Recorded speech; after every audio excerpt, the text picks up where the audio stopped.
खंड 36। डॉक्टर पर यहाँ की मिट्टी का मोह सवार हो गया है। उसे लगता है मानो वह युग युग से इस धरती को पहचानता है।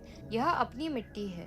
नदी, तालाब, पेड़ पौधे, जंगल, मैदान, जीव जानवर, कीड़े मकोड़े, सभी से वह विशेषता देखता है। बनारस और पटना में भी गुलमोहर की डालियां लाल फूलों से लद जाती थी। नेपाल की तराई में पहाड़ियों पर पलास और अमलतास को भी गले मिलकर फूलते देखा है, लेकिन इन फूलों के रंगों ने उस पर पहली बार जादू डाला है। गुलमोहर, गुलमोहर, कृष्णचूड़ा, गुलमुहार का कृष्णचूड़ा नाम यही कितना मोंजू लगता है। काले कृष्ण के मुकुट में लाल फूल कितने सुंदर लगते होंगे। आम से लदे हुए पेड़ों को देखने के पहले उसकी आंखें इंसान के उन टिकोलों पर पड़ती है जिन्हें आमों की गुठलियों के सूखे गूदे की रोटी पर जिंदा रहना है। और ऐसे इंसान, भूखे अतृप्त इंसानों की आत्मा कभी भ्रष्ट नहीं हो या कभी विद्रोह नहीं करे, ऐसा आशा करना ही बेवकूफी है। डॉक्टर यहाँ की गरीबी और बेबसी को देखकर आश्चर्य होता है। वह संतोष कितना महान है जिसके सहारे यह वर्ग जी रहा है।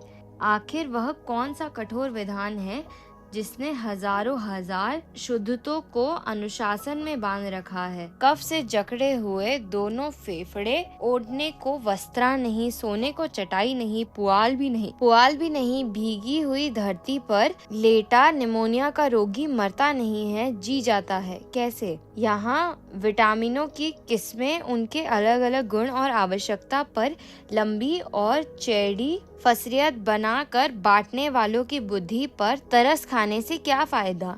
मच्छरों की तस्वीरें, इससे बचने के उपायों को पोस्टरों पर चित्रित करके अथवा मैजिक लालटेन से तस्वीरें दिखाकर मलेरिया की विभीषिका को रोकने वाले किस देश के लोग थे।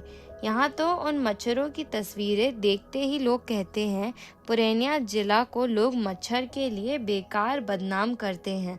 देखिए, पश्चिम का मच्छर कितना बड़ा है, 1 हाथ लंबा देह, 4 हाथ मूंड। बाप रे। डीडीटी और मसरी की बात तो बहुत बड़ी हुई। देह में कड़वा तेल लगाना भी स्वर्गीय भोग विलास में गण्य है। तेल फुलेल तो जमींदार लोग लगाते हैं। स्वर्ग की परियां तेल फुलेल लेकर पुण्य करने वालों की सेवा करती है। खेतों में फैली हुई काली मिट्टी की संजीवनी इन्हें जलाए रहती है। शस्य श्यामला सुजला सुफला इनकी माँ नहीं। अब तो शायद धरती पर पैर रखने का भी अधिकार नहीं रहेगा।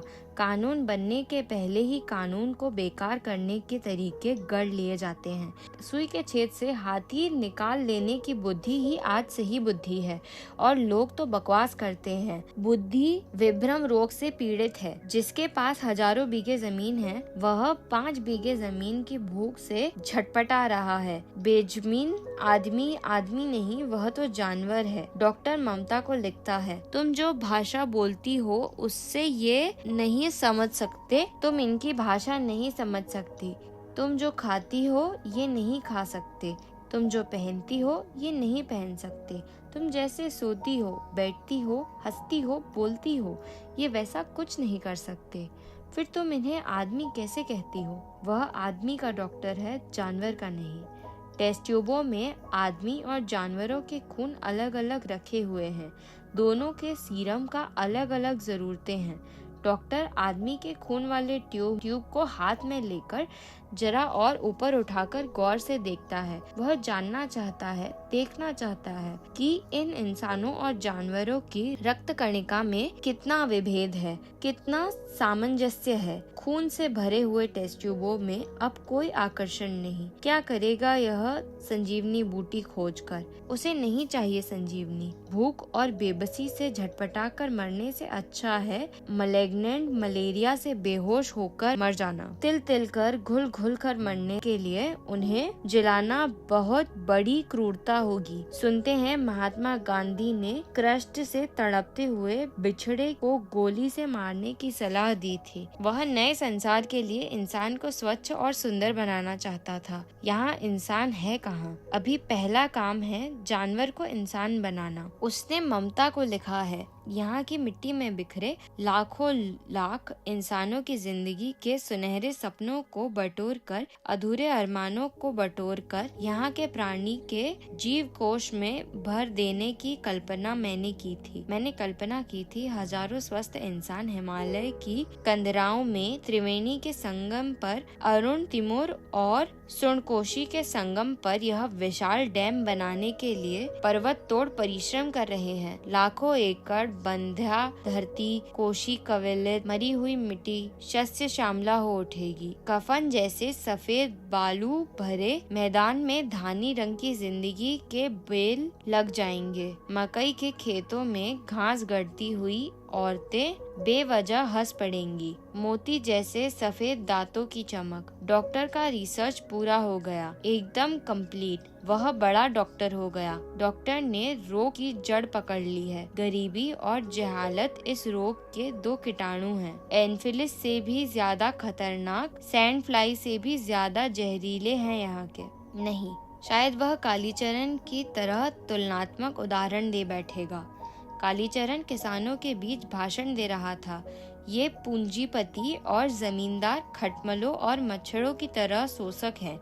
खटमल इसलिए बहुत से मारवाड़ियों के नाम साथ मल लगा हुआ है और जमींदारों के बच्चे मिस्टर कहलाते हैं। मिस्टर मच्छर। दरार पड़ी दीवार, यह गिरेगी, इसे गिरने दो। यह समाज कब तक टिका रह सकेगा? कविवर हंसकुमार तिवारी की कविता की कुछ पंक्तियां याद आती है। दुनिया फूस बटोर चुकी है, मैं 2 चिंगारी दे दूंगा। गुलमोहर आज का फूल, सारी कुरूपता जल रही है। लाल लाल कमल कमला नदी के गड्ढों में कमल की अधमुर्दी कलियां अपने कोश में नई जिंदगी के पराग भरकर खिलना ही चाहती है। ओ तुम कमला, इतनी रात में अकेली आई हो?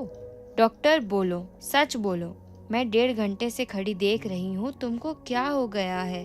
क्या तुम्हें भी अब डर लगता है? सिर चकराता है? देखो, कान के पास गर्मी सी मालूम होती है, दुनिया घूमती सी मालूम पड़ती है।